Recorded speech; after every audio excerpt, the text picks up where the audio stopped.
That was really wonderful. Thank you so much, Kalyan ji. Thank you जी। तो वो कहते हैं कि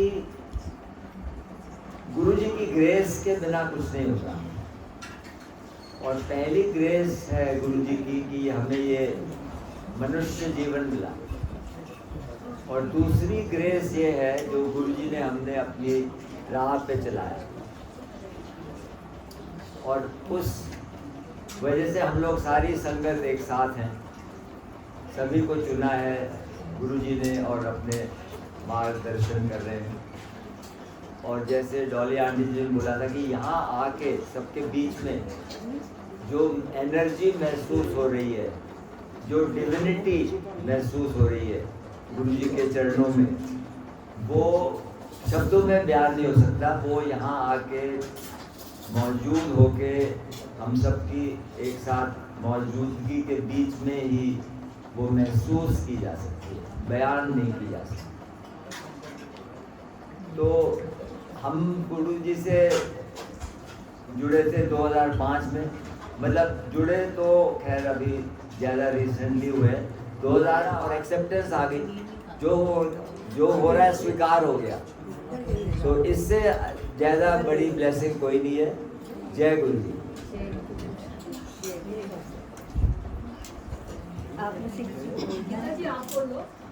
आप बोलो ना। जय गुरु जी, शुक्राना गुरु जी। गुरु जी के इतने चमत्कार हैं हमारे जीवन में कि मैं नहीं बता सकती कि आप सच नहीं मानेंगे। हम कुछ मन में कोई इच्छा रखते हैं और गुरु जी हमारी इच्छा पूरी कर देते हैं। इतने बड़े मिरेकल्स हुए हैं, हर पल गुरु जी का शुक्राना। ऐसे तो बहुत सारे सत्संग हैं आपके साथ शेयर करने को, मगर आप लोगों ने कई तो सत्संग मेरे सुने होंगे, मगर अभी एक सत्संग मुझे याद आया कि जब मैं बड़े मंदिर गई हुई थी गुरु जी के दर्शन करने, तो ऐसे ही जैसे झल्ले होते हैं ना, लोग बाहर निकली दर्शन करके, तो एक ग्रुप ऑफ वहाँ पर ऐसी लेडीज़ थी जो बाहर रहती हैं बड़े मंदिर के। तो ऐसे मेरे मुँह से खुशी खुशी में निकल गया, मैंने तो गुरुजी देखे हैं, you know, which was a very big thing for me कि भाई गुरुजी को देखना पर्सनली। तो मैंने उनको ऐसे ही बोल दिया और फिर हम हंसते हंसते बाहर आ गए। थोड़ी देर में मैं जब अपनी चप्पलें लेने गई तो दो लड़के बड़े जैसे 40-45 ऐसे एज के भागे भागे मेरे पास आए और उन्होंने मेरे पैर छुए। तो मैं एकदम घबरा गई कि क्या हो रहा है ये।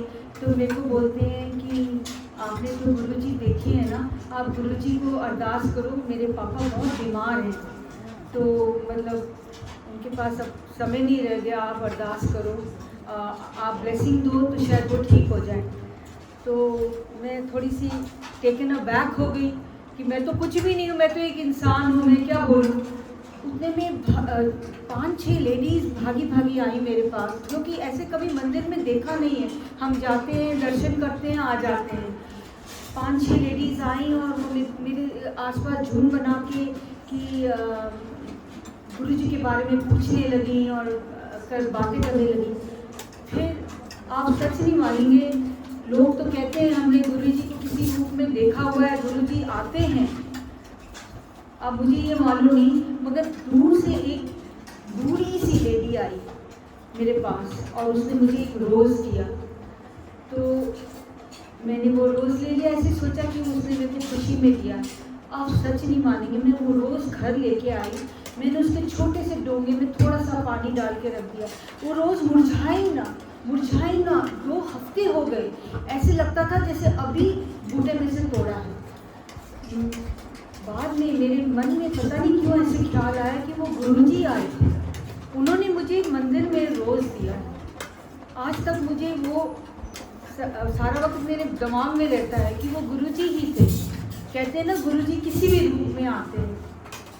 वो आए और उन्होंने वो रोज़ दिया। और वो आज इतने शायद साल हो गए हैं, उस अब तो सूख गया है, मगर है गुरुजी की कृपा से। मगर बहुत हफ्ते लगे उसको सूखने में, ऐसे लगता था अभी तोड़ा बूटे में से।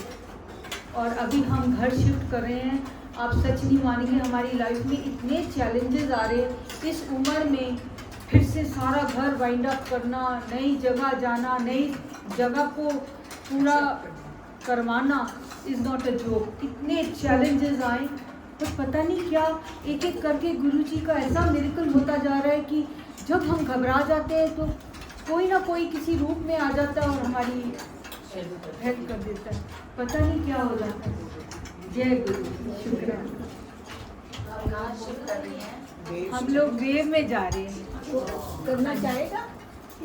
जय गुरु जी। वैसे ये जो घर है मेरे को गुरु जी ने दिया है। मैं किसी काबिल नहीं थी कि मैं सेकंड टाइम में ओपन मार्केट में ब्लैक में घर खरीदूं। उन्होंने मुझे पूछा था कि आपके पास घर है, लेकिन